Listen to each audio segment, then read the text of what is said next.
Hello and welcome back to the channel for the weekly segment where I talk about, yes, a little bit of booktube and what I'm currently reading or recently read, but also indulge my interest for things outside of booktube like comics, manga, and importantly movies, which is the visual medium of storytelling that I love to indulge in mostly on weekends. This is why I'm recording this on a Monday.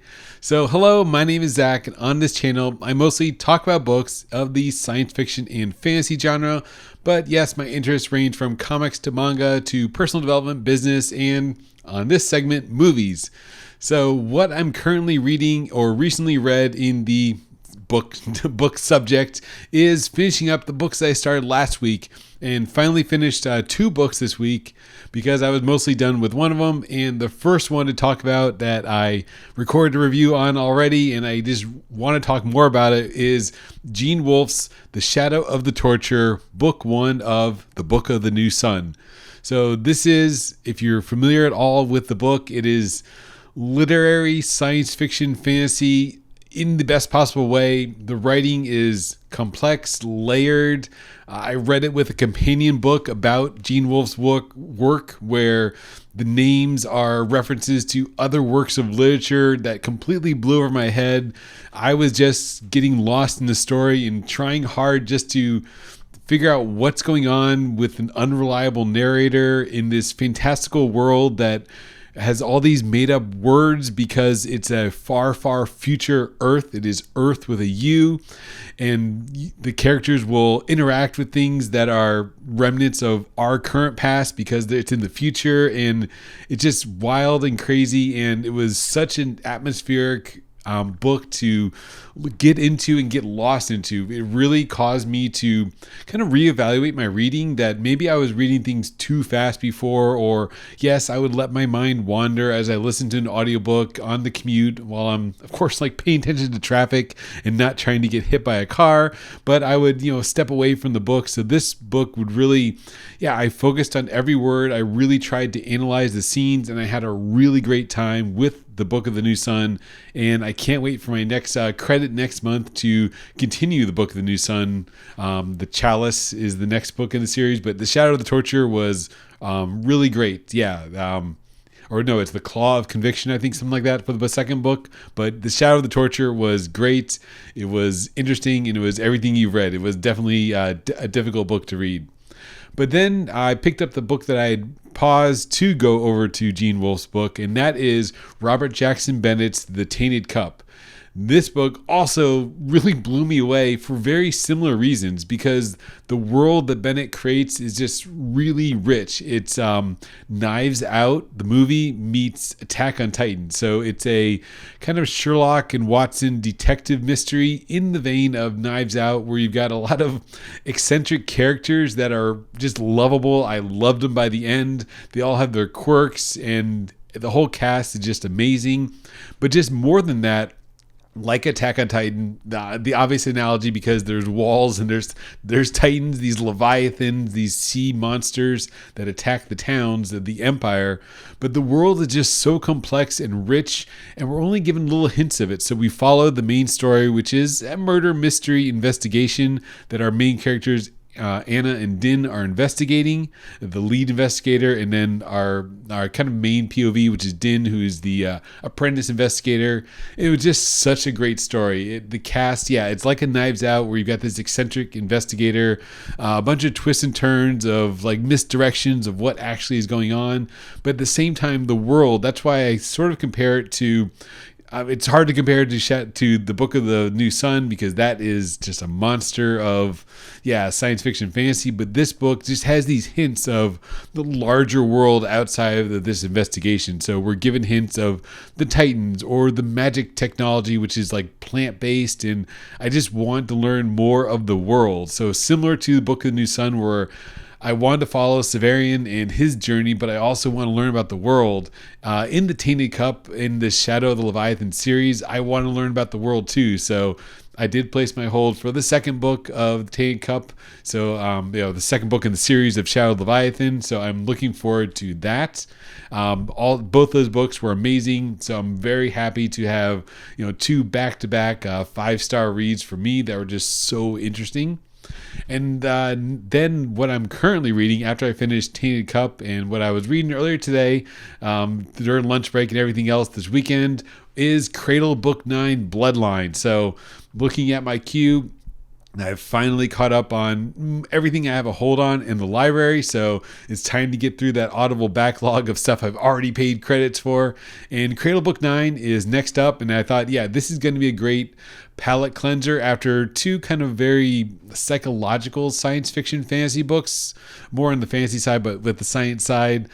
So I was like, okay, instead of, I have a lot of books still in Audible, like Dungeon Crawler Carl or other books like that. I said, no, I got to finish Cradle. I did enjoy Cradle. It's not like I didn't enjoy book 8 of Cradle. It's just I was taking a break to catch up with a bunch of library holds. And Cradle Book 9 so far is, yeah, it's really good so far. If you know the series, Lyndon starts out in a valley. He goes off on an adventure kind of and levels up. It's that progression fantasy sort of Shansha, like Chinese style donghua. If you've seen any of the other series, I'm currently watching Renegade Immortal, which is great, but any of those progression fantasies where the character levels up and gets stronger, also similar to like a Naruto or Dragon Ball where the characters just keep growing. In this book, Bloodline, they've advanced. They went through a tournament arc, and now they're returning to the starter village. So it's a lot of nostalgia so far. I'm only like the first third of the way through, but they're going back to their to Lyndon's hometown. Yaren is there dealing with her past when they first met up in that town, and it's really great to see these interactions and see how Lyndon has grown, and he's of course continuing to grow. There's still some progression going on as we see the powers they've gained along the way develop. And yeah, it is the perfect palate cleanser. Cradle, it's a great series to cleanse your palate. They're relatively short books, and yeah, it's just a lot of action, a lot of fast pace. So really enjoying Cradle, and I'm going to finish that up in a couple days. So then moving on to the next segment of what I watched this past weekend was continuing the theme from last week is, yes, one more Johnny To film, and that is 1999's The Mission. This one going through kind of the filmography, not discography, but the filmography of Johnny To, the director. This one I saw reviews said it's a hangout film in To's kind of style of gangsters and cops. So yes, it's about gangsters and cops again, but it's a very stylistic, kind of almost art house piece where you have the triad members, these gangsters, and there's just a lot of hanging around. They don't do a lot. It's not a very action oriented film, which is a different change of pace for most films nowadays, which tend to be more fast cuts. So maybe a product of the times. This came out in '99, so it's definitely it's a 25-year-old film now. It's hard to say that, but yes. So at that time, things were slower. You kind of let the scenes breathe more, and the characters also intentionally really sit around more than even other films of that era. So it's a very slow film. You're appreciating kind of the cinematography and what's happening in the characters, but it was okay, not like a banger, because it was a little bit slower and a little more analytical than some of To's other work. And then after watching The Mission, didn't mean to get stuck on this genre of vibe films, but I watched 2001. So again, maybe that's the product of the times. 2001's Millennium Mambo starring Shu Qi. This is a book I had in my queue for a while now because it's like Taipei in the early 2000s, turn of the millennium, like a very vibe-filled film as well, where we follow our main character Vicky and her troubles with her boyfriend, and it's really just kind of like a character study and the vibes of nightlife in Taipei. It's just a different kind of film than you would see nowadays. Again, kind of like that art house film like The Mission was. So it's very similar to The Mission, I feel, but there's obviously no gangsters really. It's just characters and people and how they interact, and maybe it's a study of coming of age in the millennium in Taipei. So it was an interesting film from that angle of like a character study analysis. And then to do a total difference, kind of skipping ahead in decades, these happen to actually watch these when I look at the year in chronological order, was a rewatch of 2008's Speed Racer from the Wachowskis of the Matrix fame.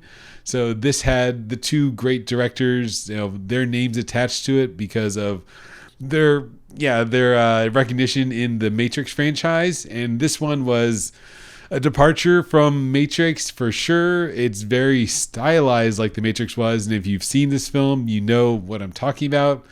The choices in the CGI and the art direction, it was an attempt to translate the Speed Racer animation to live action to the big screen. So it has some, like these jarring transitions like you would see in an animation in an anime, but with real characters, real life people. And then the set pieces behind it, I know I watched it like years ago as well. I don't know if it was as jarring back then, how off it felt. The CGI it's going for that hyper realistic. They're not trying to make it look realistic. So it is like, it's like a cartoon, but with real people and all the crazy, wacky special effects. Not that cars that can jump and fight each other is realistic in any way to begin with. But they just definitely kind of leaned into the animation and fun aspect of the film. So an interesting film. It was, it was a good time. It was fun, but it's definitely a product of its time as well in 2008. And then jumping ahead to the present, I watched Bad City from 2022.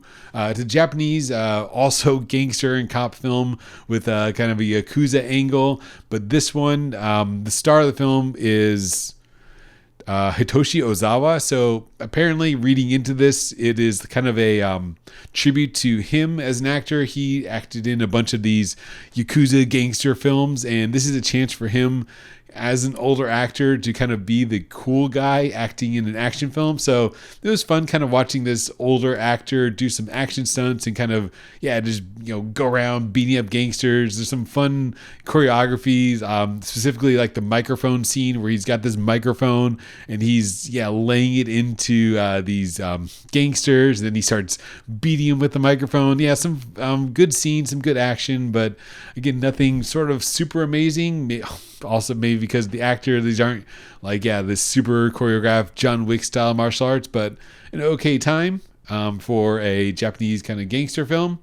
And then watching another gangster film, this is the genre I just can't get out of lately, is returning to Hong Kong for 2023's Bursting Point. And this felt like a tribute to these Johnny To films because it's the actor Dante Lam and it has Nick Chung in it. So he's in the film who's in a bunch of Johnny To's film as the stereotypical cop, and he's with a kind of a mole. So it's a little bit maybe like a nod tribute to Infernal Affairs, the all-time classic, all-time great Hong Kong film. But it's got the mole character, and he's working with his his handler, which is Nick Chung, in the police, and he's undercover in with the gangsters, and he's trying to bust the gangsters, will not get caught because he's the mole. So it's that kind of dynamic with more fast-paced action than these 20-year-old Johnny To films, which are still great, but definitely more fast-paced and Bursting Point where there's always something going on. The only thing I would see, my criticism of Bursting Point was there was like a couple different plot threads going on. So one like story wraps up and then we go into like another story and then another story. So it was not like one, I guess there's one common thread, of course. You have Nick Chung and his character, but you kind of have like one, scene end and then the next scene, then they're dealing with like the kidnapping ransom thing. And it felt like a little bit episodic, but I read in a review that colored it my appreciation for it is that this is kind of like other characters reaching their bursting point, and it's, as the title says, it's like an analysis, or not analysis, but like a story about how people reach their bursting point, like the ransom or the gangsters, like the first set of gangsters that that goes bad, and like the gangster boss ends up killing himself, and then the brother gets revenge. So it's different characters reaching their bursting point, and that's what the story is about. So it was good. It was, faster paced Hong Kong, but a return to form for that classic early 2000s, late 90s style of cops versus gangsters in the Johnny Toe style of, especially with the informant and that callback to like Infernal Affairs. So Bursting Point was pretty good as well. And that was the movie weekend. It was 2, 4, 5 movies. Yeah, so enjoying all the films I saw this weekend and catching up on books. So I'm looking forward to wrapping this video up and later getting a little more reading done in Cradle, book 9, and moving on to the next things on my TBR list, on my reading list. So thanks for watching this vlog style review of what I've read and what I've watched, and have a great day.